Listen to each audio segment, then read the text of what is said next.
చూడండి 4 పూరీలు 100 రూపాయలు, ఒక గ్లాస్ పాలు 50 రూపాయలు. నేను టిఫిన్ చేసిన హోటల్లోని మెనూ కార్డును వీడియోలో ఉంచానండి. కావాల్సిన వాళ్ళు పాస్ చేసుకొని చూడొచ్చు. దాదాపు అన్ని హోటల్స్లోనూ సిమిలర్గానే ప్రైజెస్ ఉంటాయి. టైం 11:15 అవుతుందండి. ఇప్పుడు మనం జర్నీ మొదలు పెట్టాము. ఇంకా కేదారేశ్వరం చూసి జర్నీ మొదలు పెడదాం మనం.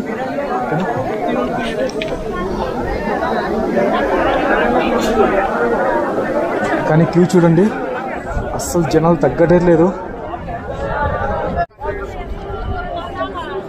అక్కడ టెంట్స్ ఉన్నాయి కదా, దాన్ని దాటి వెళ్ళిపోయాయి ఒకటేసారి. చిన్న చిన్న పిల్లలు హిమాలయాల్లో 11,700 అడుగు ఎత్తు పైకొచ్చి ఆ శివుని దర్శించుకుంటున్నారండి. నిజంగా వాళ్ళు అదృష్టవంతులు ఆ వయసుకే.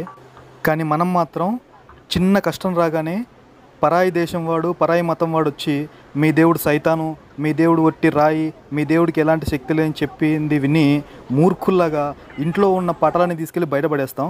అప్పుడు నిజంగానే ఇంట్లోకి సైతాన్ వచ్చిద్దండి, ఖచ్చితంగా వచ్చి కూర్చుంటుంది. మతం మారిన తర్వాత కూడా కష్టాలు వస్తాయి కదా, మరి అప్పుడేంటి, దేవుడు పరీక్ష పెడుతున్నాడా? మరి అదే పరీక్ష ఇక్కడ కూడా పెట్టింటాడు కదా. కఠినంగా మాట్లాడుతున్నందుకు నన్ను క్షమించండి. మన ఇంట్లో బంగారు పళ్ళెం పెట్టుకొని పక్కింటి వాడి ఇత్తడి పళ్ళెంతో మనకేం పని? అలాగే ఎంతో గొప్పదైన యోగ సాంప్రదాయం మన దగ్గరే పెట్టుకొని పరాయి వాడి సాంప్రదాయంతో మనకెందుకండి?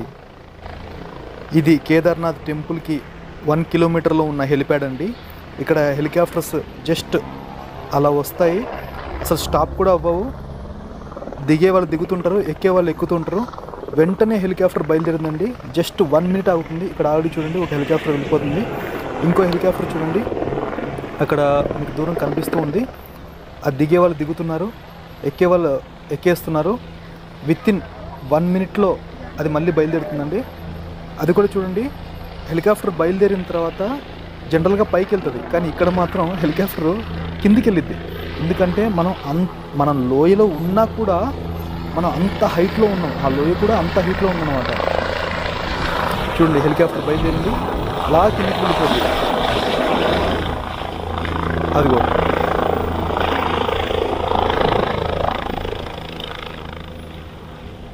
దీన్ని బట్టే మనం అర్థం చేసుకోవచ్చు ఆ లోయ ఎంత ఎత్తులో ఉంది అని. మెడికల్ క్యాంప్ దగ్గర చూడండి ఎంతమంది ఉన్నారో. చాలామందికి హై ఆల్టిట్యూడ్ సిక్నెస్ వచ్చిందండి.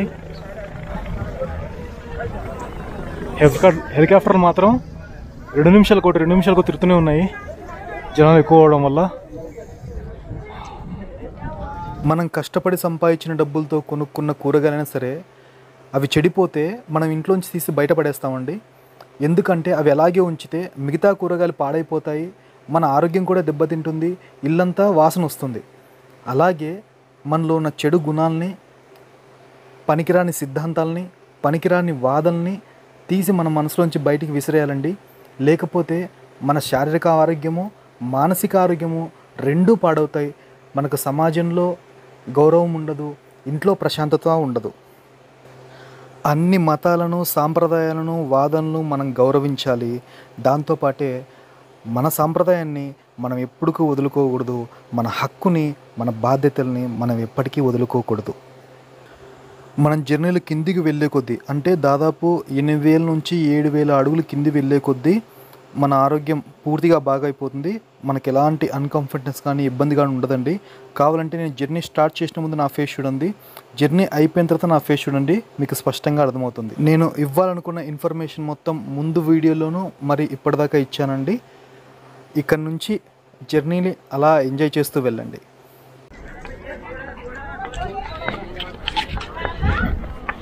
రిటర్న్ జర్నీ కొంచెం తేలికగానే ఉందండి, ఎందుకంటే డౌన్లోడ్ కాబట్టి చాలా ఫాస్ట్గా వెళ్ళిపోతాం.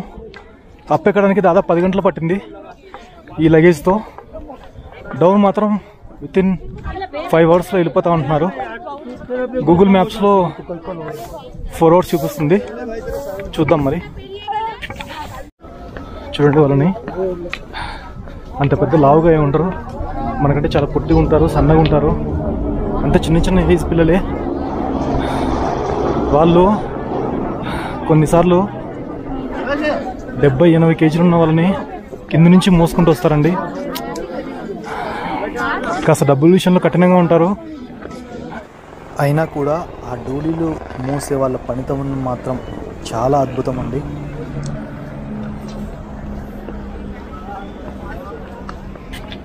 చూడండి, ఒక ముసలితను చాలా సన్నగా ఉన్నాడు, ఒక ఆవిడ్ని బ్యాగ్ని మోసుకెళ్తున్నాడు. ఇదంతా గుర్రలు ఆగే స్థలం అండి. అంటే మనం గుర్రం ఎక్కినా కూడా ఇక్కడ నుంచి 2.5 కిలోమీటర్లు మళ్ళీ నడుచుకుంటూ వెళ్ళాల్సిందే, లేదంటే ఈ మనుషులు ఎత్తుకెళ్తారు కదా అందులో వెళ్ళాలి.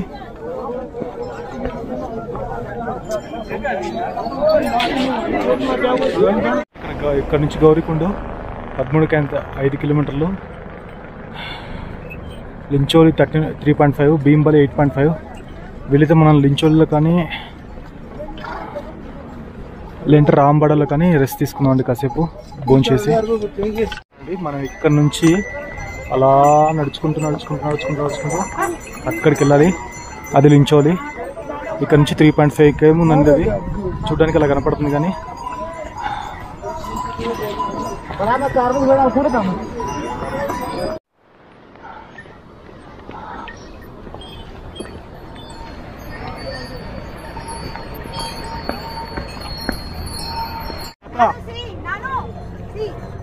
Hi, what is your name? ఈ పాప వాళ్ళమ్మ గుర్రం ఎక్కవన్నా సరే ఎక్కకుండా పైనుంచి నడుచుకుంటూ వస్తుందండి. అది కూడా కూర్చోకుండా. వాళ్ళమ్మ అలసిపోయినా కూడా తను మాత్రం అలసిపోకుండా వస్తూనే ఉంది. అండ్ దట్టు కేదార్నాథ్ కంటే కూడా యమునోత్రి ఇంకా కష్టమైన రూటు. అక్కడ కూడా తను నడుచుకుంటూ వచ్చిందండి. నిజంగా ఈ అమ్మాయికి హ్యాట్స్ ఆఫ్ చెప్పాలి. ఈ అమ్మాయిని చూసి మనం అందరం సిగ్గు తెచ్చుకోవాలండి. Okay, are you coming from down by walking only? Yes. Are you walking, trekking in Yamunotri? Yes, very good. Thank you. Jai Bholanath. Happy journey. Careful.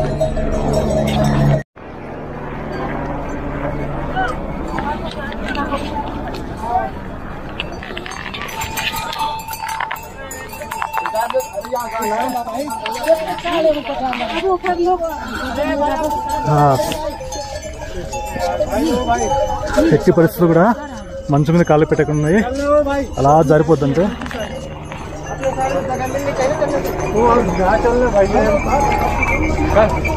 ఇక్కడ చలిలు తాగి మంచు కూడా ఏమనిపించట్లేదు. అది కూడా పెద్ద ఇది ఏం లేదు. ఇంకా తిన్నాం.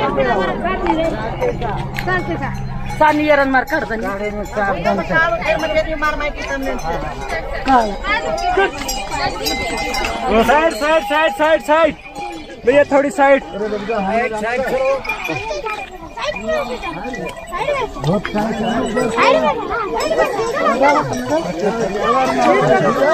చలో అంటున్నాడు. కింద చూడండి బురద.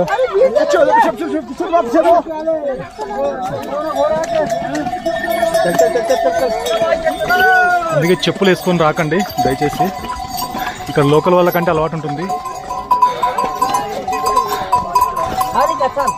షూ కూడా ఫుల్ షూ ట్రై చేయండి, ఎందుకంటే మనం అటు ఇటు కాళ్ళు బెస్తూ ఉంటాయి.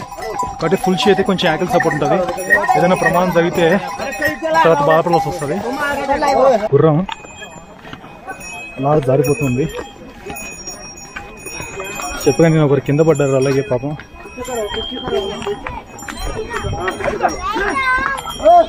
వాళ్ళేమో ఫాస్ట్గా తీసుకెళ్ళిపోతుంటారు, త్వరగా రీచ్ అవ్వాలని చెప్పేసి మళ్ళీ ఇంకో ట్రిప్ తిరగడానికి. పైన అంత కంఫర్టబుల్గా ఏముండదు, కూర్చున్న వాళ్ళకు అదిరిపోతూ ఉంటుంది. లగేజ్ ఏం లేకపోతే నడుచుకుంటే వెళ్ళడం చాలా బెటర్ అండి.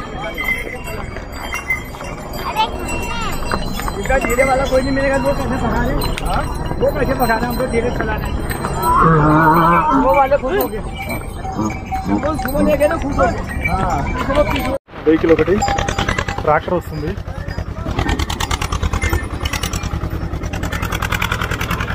అది చిన్న ట్రాక్టర్, చాలా కష్టం నిజంగా తోలడం. చూడండి, ఈ ముసలైన నడుచుకుంటూ వెళ్తున్నాడు బ్యాగ్ తగిలించుకొని. సో మనం భయపడాల్సిన అవసరం లేదు. ఏమంటే కాస్త ఇబ్బందిగా ఉంటుంది, మామూలే. కాస్త ఓపిక పడితే నిదానంగా నడుస్తుంటూ వెళ్ళిపోతుంటాం. ఆయన ఎంత నిదానంగా నడుస్తున్నాడో చూడండి ఒకసారి. ఇక్కడ బాత్రూమ్స్ ఉన్నాయండి, కాస్త జాగ్రత్త. పరమ చెత్తగా ఉన్నాయి. మామూలు చెత్త అంటే మామూలు చెత్త కాదు, కాబట్టి కొంచెం చూసుకోండి. లాస్ట్ మినిట్ వరకు వెయిట్ చేయకండి. ముందే ఏదైనా ఉంటే జాగ్రత్తలు తీసుకోండి. మీరు స్టే చేసిన చోటే అక్కడెక్కడ బాగుండొచ్చు, కానీ ఇవైతే వరస్ట్ అంటే వరస్ట్. ఇంకా ఇక్కడ మొత్తం ఇక్కడంతా కూడా ఇలా రాళ్లతోనే ఉంటుందండి. రోడ్డు మొత్తం స్ట్రాంగ్గానే ఉంటుంది, మరి అంత లూజ్గా ఉండదు. చూడండి, ముసలి వాళ్ళు కూడా దోతి కట్టుకొని కట్టెలు పెట్టుకొని నడుచుకుంటూ వెళ్తున్నారు అండి. ఫాస్ట్గా నడుచుకుంటూ వస్తే ఆక్సిజన్ తొందరగా తీసుకుంటాం. ఇలా హెడ్ఏక్ వచ్చి మధ్యలో రెస్ట్ తీసుకోవాల్సి వస్తుంది.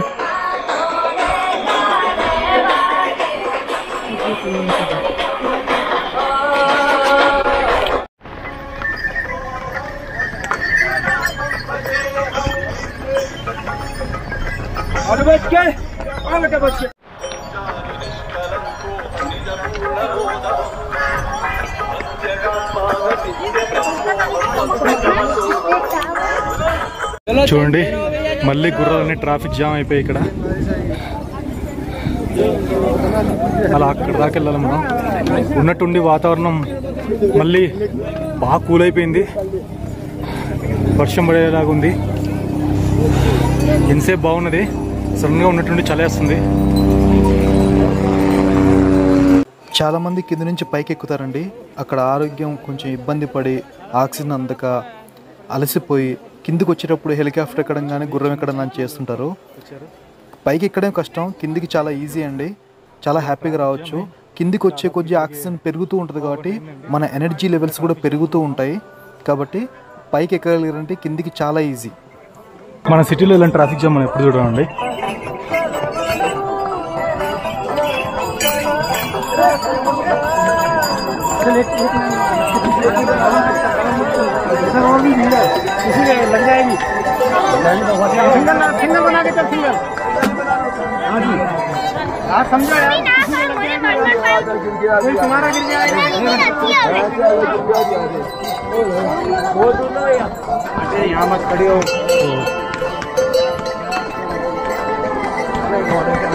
జనరల్గా చిన్నపిల్లలు అంటే ఇష్టం. ఇక్కడికి వచ్చినా కూడా కంటిన్యూస్గా వాళ్ళని చూస్తున్నాను.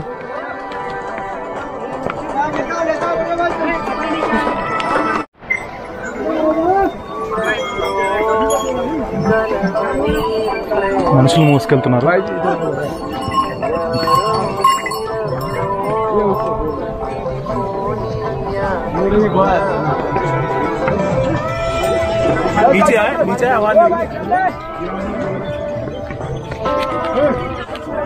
ఈ రూట్ ఎలా ఉందో, ఈ రూట్లో ఒక మనిషిని ఎత్తుకొని తీసుకెళ్తున్నా అండి వాళ్ళు.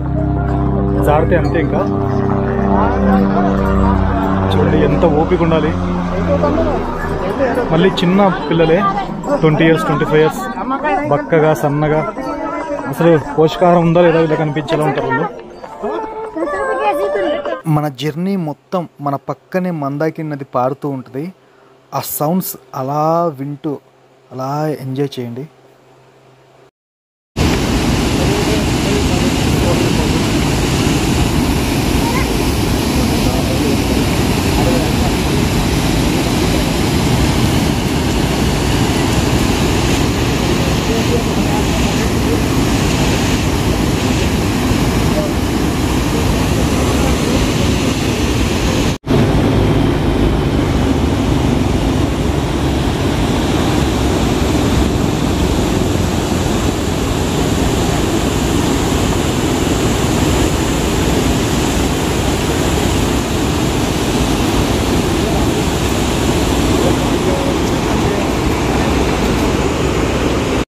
మనము భీంబలికి దగ్గరలో ఉన్నామండి. రాంబడ దాటాం ఇప్పుడే. చూడండి ఒకసారి, ఇది రాంబడ.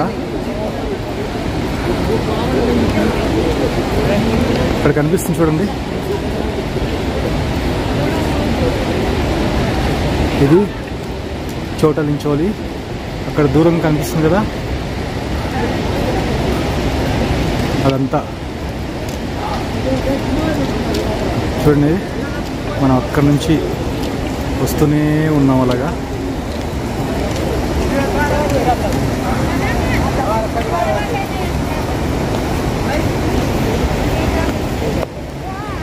మనం ఆ కొండల దగ్గర నుంచి నడుచుకుంటూ వచ్చాము.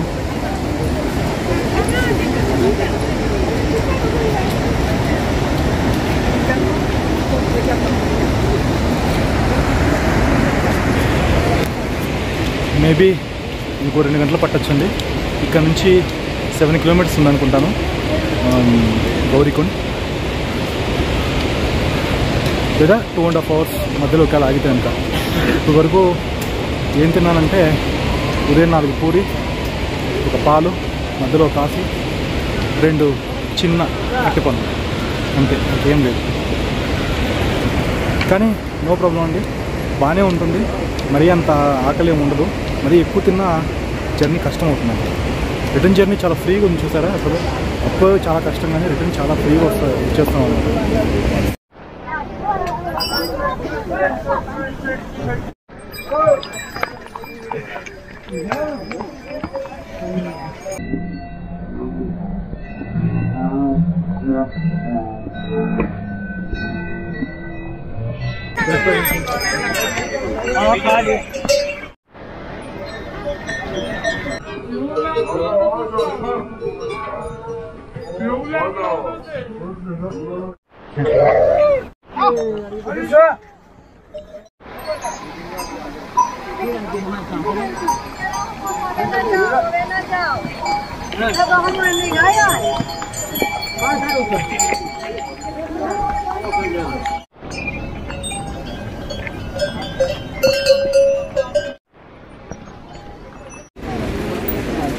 डेढ़ किलोमीटर डेढ़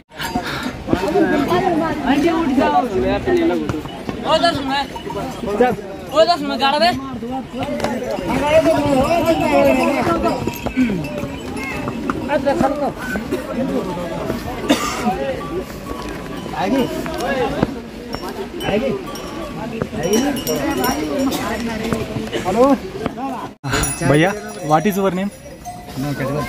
मेरा सरजीत। सरजी, हाँ. गौरीकुंड से ऊपर में अमाउंट कितना है? कितना किलोमीटर था? गौरीकुंड से कितना?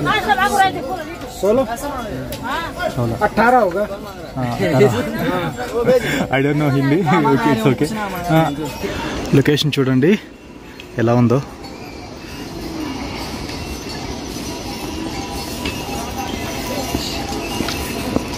అక్కడ సన్నటి జలపాతం వస్తుంది.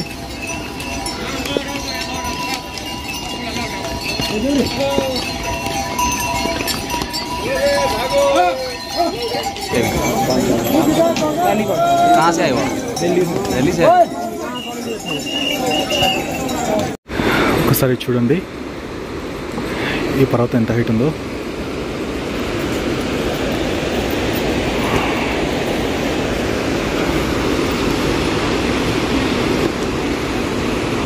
నేను దీనికి మధ్యలో ఉన్నాను కరెక్ట్గా.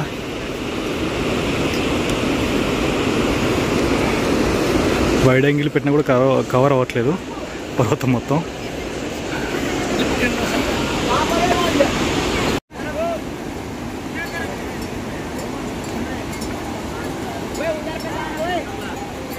మనం ఇప్పుడే గౌరీకుండకు వచ్చామండి. టైం వచ్చేసి 5:15 అయింది.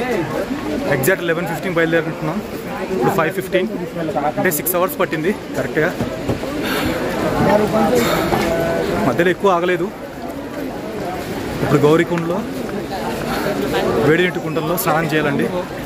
పెయిన్స్ అలా ఉన్నాయి అంతే, ఇంకా ఎక్కువ షోల్డర్ పెయిన్స్ ఉన్నాయి, థై పెయిన్ ఉంది. కొంచెం కొండ ఎక్కేటప్పుడు కాస్త ఇబ్బంది పెట్టింది. కానీ టెంపుల్ దగ్గర మాత్రం పెయిన్ ఏం కనిపించలేదండి. మార్నింగ్ లేచేసరికి రిలాక్స్గా ఉన్నాయి. అసలు నైట్ ఉన్న పెయిన్ పొద్దున్న కనిపించలేదు. మళ్ళీ ఇప్పుడు బాగా జర్నీ చేయడం వల్ల కాస్త పెయిన్ అనిపిస్తుంది. ఆ వేడి నీటి కుంటంలో స్నానం చేస్తే అది కూడా అయిపోతుంది. కానీ ఈ చలిలో జర్నీ చేసిన తర్వాత ఆ వేడి నీళ్ళు తగులుతుంటే అద్భుతంగా ఉంటుందండి. కష్టే ఫలి అంటారు కదా, అలా అన్నమాట. కష్టపడ్డవాడికే సుఖపడే అర్హత ఉంది.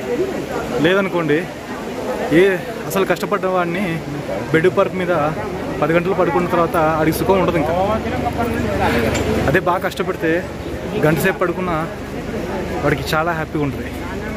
సో ఇంతసేపు కష్టపడ్డాం, ఇప్పుడు కాస్త రిలాక్స్ అవుదాం. మళ్ళీ మార్నింగ్ 5:30కి సోన్ప్రయాగ్ నుంచి బస్సు. సో గౌరీకుండ నుంచి 6 కిలోమీటర్ సోన్ప్రయాగ్. మళ్ళీ ఇక్కడ నుంచి బ్యాగులను తీసుకొని సోన్ప్రయాగ్కి వెళ్ళిపోవాలి. అదొకటే ఇబ్బంది. నేరుగా రిలాక్స్ అంటే బాగుండేది, కానీ మళ్ళీ జర్నీ కదా, లగేజ్ ఎత్తుకొని కొంచెం కష్టం.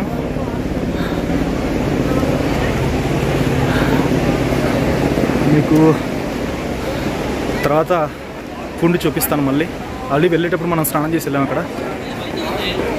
అదిగోండి గౌరీకుండ, వేడి నీటి కుంటం. అందరు స్నానం చేస్తున్నారు. ఇప్పుడు టైం 6:50 అయిందండి. గౌరీకుండలో స్నానం చేసి లగేజ్ మొత్తం తీసుకొని లగేజ్ మొత్తం తీసుకొని నేను వెహికల్స్ కోసం వెళ్తున్నాను. చూద్దాం వెహికల్స్ అవైలబుల్ ఉన్నా లేదో సోన్ప్రయాగ్కి. లేదంటే 6 కిలోమీటర్లు మళ్ళీ కిందికి నడుచుకుంటూ వెళ్ళిపోవాలి లగేజ్ ఎత్తుకొని. ఇక్కడ కూడా క్యూ బీభత్సంగా ఉంటుందని టాకు. చూద్దాం మరి.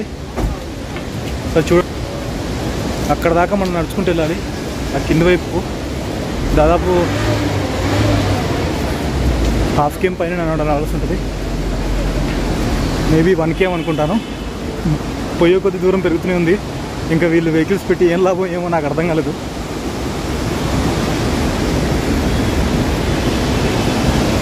ఆ కుక్కి పెట్టే వెహికల్లో కూర్చోడానికి ఎంత పెద్ద క్యూ ఉంది ఇక్కడ. ఆ దారి ఇంకా అటు సైడ్ ముందుకెళ్ళిందండి. ఎంత దూరం ఉందో కూడా తెలియదు. అక్కడ వెయిట్ చేస్తున్నారు. మనం దగ్గర 1 కిలోమీటర్ నడుచుకుంటూ వచ్చాం. ఇక్కడ నుంచి ఇదిగోండి ఇలాంటి వెహికల్స్లో కుక్కేసి తీసుకెళ్తారు మనల్ని. అస్సలు జాలి, దయ, కనికరం లాంటివి ఏవి ఉండవు. ఇలా చూడండి, మీకు కనపడుతుంది. ఓకే, చూడండి లోపల కుక్కేసారు. అలాగే ఉన్నట్టుండి సడన్గా వర్షం స్టార్ట్ అయిందండి. ఇక్కడ నుంచి ఇంకా మనం 1 కిలోమీటర్ వెళ్ళాలి. తప్పనిసరి పరిస్థితుల్లో బ్యాగ్స్ మోయడానికి ఇచ్చాను. 100 రూపీస్. తప్పదు, ఇంకా ఇప్పుడు ఏం చేయలేము మనం.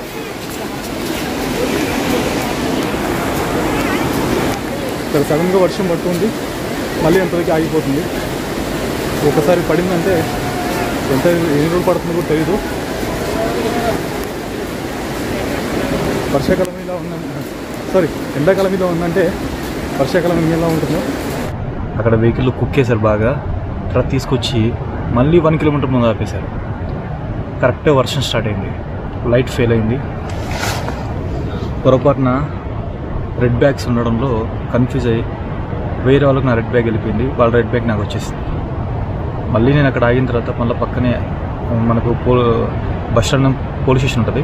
ఆ బ్యాగ్ తీసుకెళ్ళి వాళ్ళకి అప్పచెప్పాను. మళ్ళీ ఎందుకు వచ్చిన కూడా అని. నా బ్యాగ్కి ఫోన్ నెంబర్, అంటే ఫ్లైట్లో వచ్చినప్పుడు ఆ ట్యాగ్ వేశారు. ఆ ఫోన్ నెంబరు నేమ్ ఉంది. అందువల్ల వాళ్ళు నాకు ఫోన్ చేశారు. ఫోన్ చేసి మళ్ళీ వాళ్ళ బ్యాగ్ తీసుకొని పోలీస్ స్టేషన్కి వచ్చారు.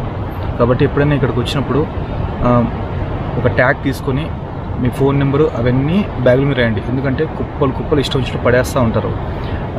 బ్యాగులు మిస్ అయ్యే అవకాశం చాలా ఎక్కువ. వన్స్ బ్యాగ్ మిస్ అయిందంటే మన ఐటమ్స్, మన cell phone chargers, power banks, తర్వాత మనం వేసుకునే డ్రెస్సులు అన్నీ అక్కడే ఉంటాయి.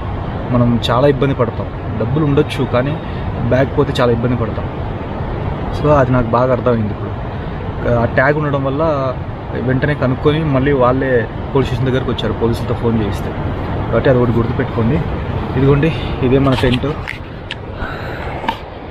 నిన్న మొన్న పెద్దగా ఉపయోగపడలేదు, కానీ ఈరోజు టెంట్ వేశాను. ఇంకా చూడండి, ఇదంతా లగేజ్ చెత్తగా పడిపోయింది. బయట సడన్గా ఉన్నట్లుండి వర్షం స్టార్ట్ అయింది. కానీ మన టెంట్ వేసిన లొకేషన్ వచ్చేసి సోన్ప్రయాగ్ బస్ స్టాప్ పక్కనే ఉంటుంది. సారీ, పార్కింగ్ బస్ స్టాప్ పక్కన పార్కింగ్ ప్లేస్. ఇదిగోండి నది, అక్కడ దూరంగా పారుతుంది నది. అలా తెరవగానే అలా నది. ఇదేమో మనం ఉన్న టెంట్. ఆ పక్కన కూడా ఉన్నాయి టెంట్లు, దాదాపు ఒక 10 టెంట్లు ఉన్నాయండి. అందరూ ఇలా వచ్చి అలా టెంట్ వేసుకొని నది పక్కన ప్రశాంతంగా పడుకోవచ్చు పీస్ఫుల్గా. కానీ ఫ్యామిలీస్ కొంచెం కేర్ఫుల్గా ఉండాలి. ఇక్కడ ఫ్యామిలీస్ కూడా ఉన్నారు కొంతమంది, కానీ ఇలా రమ్మని మాత్రం నేను రికమెండ్ చేయను. అది ఒంటరిగా ఉంటే అస్సలు రికమెండ్ చేయను. కనీసం ఇద్దరు రండి, ఎందుకంటే లగేజ్ చాలా ఎక్కువైపోద్ది. మనం అన్నీ పెట్టుకునేసరికి ఇద్దరైనా ఉంటే షేర్ చేసుకుని మోసుకోవచ్చు. అలా ప్లాన్ చేసుకోండి. మనకు ఉదయాన్నే 5:30కి బస్ ఉంది. వాళ్ళు ఫోన్ చేశారు, బస్ కూడా ఇక్కడే పార్కింగ్ ప్లేస్లో ఆగుతున్నారు. సో వాళ్ళంతా నొప్పులే, ఎక్కడ చేయి పెట్టినా నొప్పులే. Good night. నేను సోన్ప్రయాగ్లో ఉన్న బస్ స్టాండ్కి వెళ్ళేసరికి బాగా చీకటి పడిపోయింది, ఫుల్ వర్షం పడుతూ ఉంది. అందుకే ఫొటోస్ వీడియోస్ ఎక్కువ తీయలేకపోయాను. కానీ ఆ నది పక్కన అలా టెంట్ వేసుకొని అలా పడుకొని ఉంటే అదో అద్భుతమైన అనుభూతి అండి. కానీ అలవాట్లేని వాళ్ళకి ఖచ్చితంగా భయం వేసిద్ది. మీరు ఈ జర్నీని బాగా ఆస్వాదించారని అనుకుంటూ ఉన్నాను. థ్యాంక్ యూ అండ్ జై హింద్.